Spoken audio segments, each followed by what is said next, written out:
दोस्तों नमस्कार, मेरा नाम पराग है और आज आप सभी का मैं बहुत-बहुत स्वागत करता हूं। मायावती जी बीजेपी की बी टीम हैं। रामभद्राचार मायावती जी को बहन जी कहना नहीं चाहते, उनको संकोच हो रहा है। पत्रकार तमाम रामभद्राचार पर ऑब्जेक्शन उठा रहे हैं। सुप्रीम कोर्ट के वकीलों ने कहा मायावती जी एक ऐसी नेता हैं जो बीजेपी को हरा सकती हैं।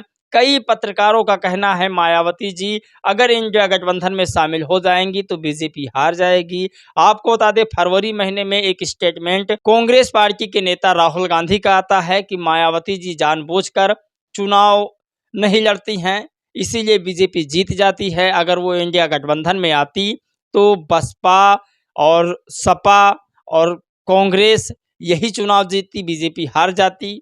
ये तमाम सवाल आज घूम रहे हैं और बीजेपी की बी टीम मायावती जी हैं, सबसे बड़ा ये सवाल घूम रहा है। इन तमाम सवालों पर बातचीत करेंगे और इन तमाम सवालों का जवाब भी मैं आज आपको महज 10 मिनट में देने वाला हूं। आपसे बस एक ही रिक्वेस्ट है, चैनल पर पहली बार हैं तो सब्सक्राइब कर दीजिए और वीडियो को लाइक कर दीजिए, शेयर कर दीजिए दोस्तों के साथ कि बहन जी बीजेपी की बी टीम नहीं है, यह साबित हो चुका है। आज उस दौर में आपको लेकर चलेंगे जिस दौर में लोग घर से बाहर नहीं निकलना चाहते थे और लोग डर रहे थे सवर्णों से, लोग डर रहे थे पाखंडवाद मनुवाद से। उस समय मायावती जी ने जमकर विरोध किया और बीजेपी से ही गठबंधन करके सन 2002 में सरकार बना ली। अब सन 2002 में बहन जी की सरकार बन जाती है, उस पर बातचीत करेंगे। लेकिन प्रेजेंट टाइम में नितिन मेश्राम सुप्रीम कोर्ट के वकील हैं, इन्होंने कहा कि बसपा अगर कमज़ोर है तो दलित कमज़ोर है, बसपा मजबूत होगी तो बीजेपी कमज़ोर हो जाएगी। यही इस देश का नियम है और यही उत्तर प्रदेश का नियम है। जब तक बीएसपी मजबूत थी तब तक बीजेपी की सरकार नहीं बनी। यदि बीजेपी को हराना है, ख़त्म करना है तो बीएसपी को मजबूत करना होगा, दूसरा ऑप्शन नहीं है।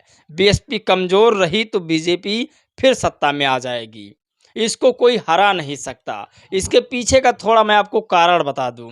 जैसे अखिलेश यादव जी यूपी में कहते हैं मैं बीजेपी को हरा दूंगा, लेकिन हरियाणा के यादव, राजस्थान के यादव, मध्य प्रदेश के यादव बीजेपी को वोट देते हैं।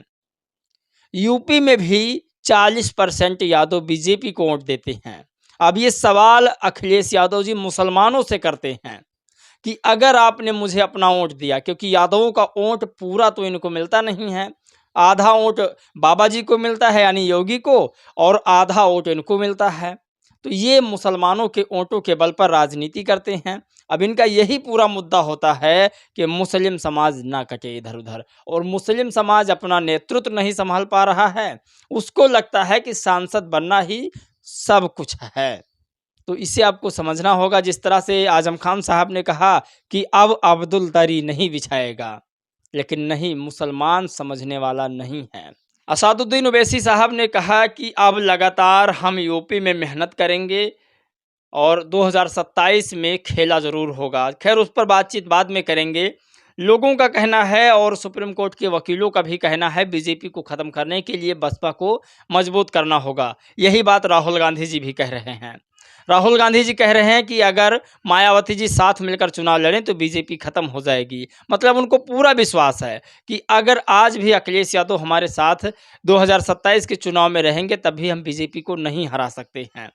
2027 के चुनाव में बीजेपी को हराने के लिए सपा, बसपा और कांग्रेस का गठबंधन होना जरूरी है। मानवर काशीराम साहब ने कहा दोनों सापनाथ और नागनाथ हैं। मायावती जी ने भी इस बात को दोहराया। तो आज गठबंधन की बात राहुल गांधी स्वयं बहन जी से कर रहे हैं कि वो साथ में आ जाएं, तो इसे समझना होगा। मायावती जी ने 5 सालों में इतना काम कर दिया है, इतना काम कर दिया कि कोई मुख्यमंत्री सोच नहीं सकता है। एक नज़र हम आपको उस पर भी डलवाएंगे और दिखाएंगे कि कितना काम पूर्व मुख्यमंत्री बहन मायावती जी ने किया है। रामभद्राचार्य ने कहा कि मैं मायावती जी को बहन जी कहने में संकोच करता हूँ। जब आपके समाज के ही लोग बहन जी नहीं कहते मायावती जी, तो दूसरे लोग कैसे कहेंगे। ये सबसे बड़ी विनम्रता है कि देश की सबसे बड़ी नेता दलितों की, बहुजनों की, उनको कोई बहन जी नहीं कह सकता। उनके ना रहने पर उनकी लोग पूजा करेंगे। जब तक बाबा साहब थे तब तक उन्हें कोई वोट नहीं देता था, और जब नहीं है तब लोग तस्वीर लेकर के प्रोटेस्ट कर रहे हैं। तो आदमी के जीते जी कोई कद्र नहीं करता है, इस बात को भी हमें ध्यान देना होगा। बात करते हैं 2002 की, जब बीजेपी के समर्थन से बहन जी की सरकार बनी। आपको बता दें, सीएम बनते ही 2004 में आगामी लोकसभा का चुनाव होना था। आपको बता दें, बीजेपी सरकार थी, आडवाणी जी ने फार्मूला तैयार किया था। केंद्र में बीजेपी की सरकार थी, यूपी में बीजेपी के समर्थन से बहन जी की सरकार थी, यानी बसपा की सरकार थी। आडवाणी ने एक फार्मूला बनाया था कि 60 पर बीजेपी चुनाव लड़ेगी और 20 सीटों पर बसपा चुनाव लड़ेगी। बहन जी ने इस फार्मूले को नकार दिया और 2007 तक बहन जी सीएम भी बनी रहती अगर 20 सीटों पर लोकसभा का चुनाव लड़ती तब। लेकिन बहन जी ने कहा, नहीं, मैं 2007 तक का लालच नहीं लेना चाहूँगी, 2002 से 2007 तक का बीजेपी के साथ गठबंधन करके मुख्यमंत्री बनी रहना। उन्होंने कहा, नहीं, मैं आडवाणी के फार्मूले को खारिज करती हूँ। उन्होंने कहा कि बीएसपी लोकसभा की 80 की 80 सीटों पर चुनाव लड़ेगी। अब आप कल्पना नहीं कर सकते, बी टीम इस तरह से बात कर सकती थी। चिराग पासवान जी हैं और नीतीश कुमार जी हैं, जीतन राम मांझी जी हैं, रामदास अठवाले जी हैं, और भी तमाम नेता बीजेपी के साथ हैं। जितनी सीटें दे देती है, अनुप्रिया पटेल जी हैं, तो जितनी सीटें बीजेपी दे देती है उतनी पर संतुष्ट हो जाते हैं। बहन जी ने कहा, नहीं, हम 20 पर नहीं, 80 के 80 सीटों पर चुनाव लड़ेंगे। सोचिए, जिसने मुख्यमंत्री बनाया उसी से बहसबाजी बहन जी कर रही थी। तो इसे कहते हैं मान सम्मान, और जिसका मान सम्मान मर गया, वो व्यक्ति का जो अस्तित्व है वो भी समाप्त हो गया। तो बहन जी ने कहा, नहीं, हम 80 के 80 सीटों पर चुनाव लड़ेंगे। अब मामला ये था कि बीजेपी ने सरकार गिराने की शुरुआत कर दिया। अब बीजेपी ने सरकार गिरा दी 2003 में। मायावती जी ने स्वयं इस्तीफा दे दिया। बहन जी यहाँ इस्तीफा देती हैं और फिर से बहन जी जो है इस्तीफा देकर दलितों का नेतृत्व करना शुरू कर देती हैं। अब आप बताओ कि बसपा किस पार्टी की बी टीम है? अगर बहन जी आडवाणी का फार्मूला मान लेती तो 2007 तक सीएम बनी रहती और 2004 में मनमोहन सिंह पीएम नहीं, अटल बिहारी वाजपेयी होते। राहुल गांधी जी को इस बात का पूरा एहसास है, तभी वो बार बार यही कहते हैं कि बहन जी को साथ में लाना चाहिए। बहन जी ने 2007 में सरकार बनाई और 2004 में आडवाणी की सरकार गिराई केंद्र से, और उस समय जब केंद्र की सरकार आडवाणी की गिरी तब मनमोहन सिंह की सरकार यानी कांग्रेस पार्टी की सरकार बनी। अब कसम आज से खा लीजिए, बीजेपी की बी टीम बसपा को ठहराया तो, क्योंकि इसमें जो वरिष्ठ बड़े नेता हैं, राहुल गांधी, सोनिया गांधी जी और भी तमाम जो बड़े बड़े नेता हैं, उन सारे नेताओं को पता है कि बीजेपी के लिए कौन काम कर रहा है। अब आपको बता दें, रामभद्राचार्य ब्राह्मणों के गुरु हैं, दोनों आंखों से देख नहीं सकते हैं, लेकिन फिर भी भारत सरकार इन्हें सारी सुख सुविधाएं दे रखी है, और ये हमेशा दलित, पिछड़े, आदिवासी नेताओं पर अनर्गल टिप्पणी किया करते हैं।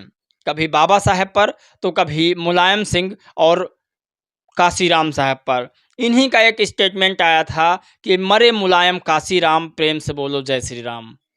इन्हीं ने एक यह जो है अमर्यादित टिप्पणी किया था एक दलित नेतृत्व करने वाले व्यक्ति पर और एक बहुजन यादवों के नेतृत्व करने वाले व्यक्ति और मुख्यमंत्री पर, मुलायम सिंह यादव पर।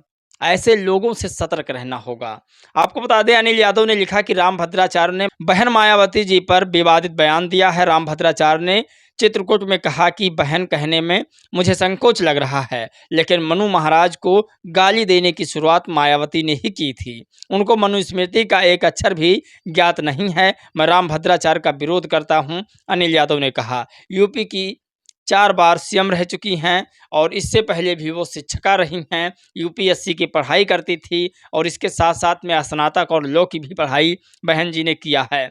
मानवर काशीराम साहब अगर नहीं होते तो किसी एक अच्छे स्टेट में बहन जी आज डीएम होती और उसका नेतृत्व कर रही होती, लेकिन बहन जी ने 4 बार सीएम बनकर ये साबित कर दिया कि उनसे बेहतर कोई नहीं है। इस पर गौरवपाल पत्रकार ने भी कहा कि रामभद्राचार्य बोले, मायावती को बहन कहने में संकोच लगता है। बाबा साहेब अम्बेडकर को संस्कृत का ज्ञान नहीं था। अगर अम्बेडकर को संस्कृत का समझ होती तो वो मनुस्मृति जलाने का प्रयास नहीं करते। मनुस्मृति को गाली देने की शुरुआत मायावती ने की, जिन्हें मनुस्मृति का एक अक्षर भी नहीं पता। रामभद्राचार्य ने कहा, रामायण काल में युद्ध में भारत का कोई व्यक्ति नहीं मारा गया था। सोचिए। खैर, अगली खबर पर लेकर चलते हैं, जिसे मायावती जी ने 5 वर्षों में किया और उतना काम कोई नहीं कर सकता। 7 medical college, 6 engineering college, 2 homeopathic college, 24+ polytechnic college और 2 पैरामेडिकल कॉलेज, 6 विश्व स्तरीय विश्वविद्यालय, 200 से अधिक डिग्री कॉलेज, 200 से अधिक इंटर कॉलेज, 572 हाई स्कूल, 55,049 से अधिक प्राइमरी स्कूल, 100 से अधिक ITI खोले गए, 6 नए मंडल का गठन, 23 नए जिलों का गठन, 23 जिला अस्पताल बनवाया गया, 23 जिला एवं सत्र न्यायालय बनवाया गया, 23 जिला अधिकारी कार्यालय बनवाया गया, 23 विकास भवन बनवाए गए, 23 पुलिस लाइन बनवाई गई, 23 ARTO ऑफिस बनवाया गया, 23 डाइट बनवाई गई और आपको बता दें 45 से अधिक नई तहसीलों का गठन भी किया गया, 40 से अधिक विकास खंड बनवाए गए, 28,419 से अधिक अंबेडकर ग्राम किए गए, 24,000 समुदाय केंद्र बनवाए गए, 2 इंटरनेशनल एयरपोर्ट बनवाया गया, जिससे लाखों लोगों का रोजगार मिला था, कई करोड़ लोगों की सुविधाएं मिली थी। तो ये BSP के शासनकाल में हुआ था। आपको बता दें महज 2007 से 12 तक में ये सबसे बड़ी उपलब्धि थी मायावती जी की। आप लोग मायावती जी को बहन जी कहते हैं या मायावती जी, आप लोग अपने शब्दों में संबोधित करके जरूर लिखिएगा और हमारी आर्थिक सहायता भी कीजिएगा। जय भीम, नमो बुद्धाय।